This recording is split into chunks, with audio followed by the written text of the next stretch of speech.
Ümummilli lider Heydər Əliyevin fəaliyyəti nəticəsində qısa zamanda yeni dövlət idarəetmə sistemi formalaşıb. Üst pilləsində Ali Məhkəmənin olduğu 3 pilləli yeni məhkəmə sistemi yaradılıb.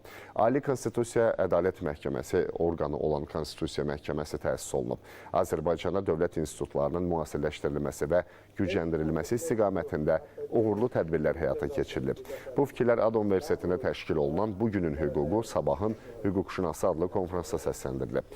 Bildirilib ki, Ulu Öndərin hakimiyyətə qayıdışından sonra yeni yaradılan məhkəmə sistemində mütərəqqi islahatların həyata keçirilməsinə başlanılıb. Qanunvericiliyin Avropa standartlarına uyğunlaşdırılması istiqamətində ardıcıl tədbirlər görülüb. Həmin dövrdə ölkəmizdə əfv etmə institutu bərpa edilib. Ölüm cəzası bir dəfəlik ləğv olunub. Konferansda çıxış edənlər ümummilli liderin məhkəmə sisteminin təkmilləşdirilməsi istiqamətində fəaliyyətindən bəhs edərək, bu islahatların dövlət başçısı İlham Əliyev tərəfindən də uğurla davam etdirildiyini vurğulayıblar.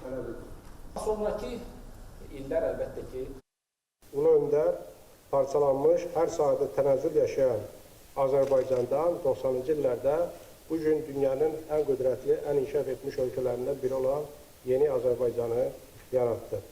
O nəinki Azərbaycanda daxili sabitliyi və inkişafı təmin etdi, eyni zamanda ölkəmizin beynəlxalq müstəvidə nüfuzunu da artırdı.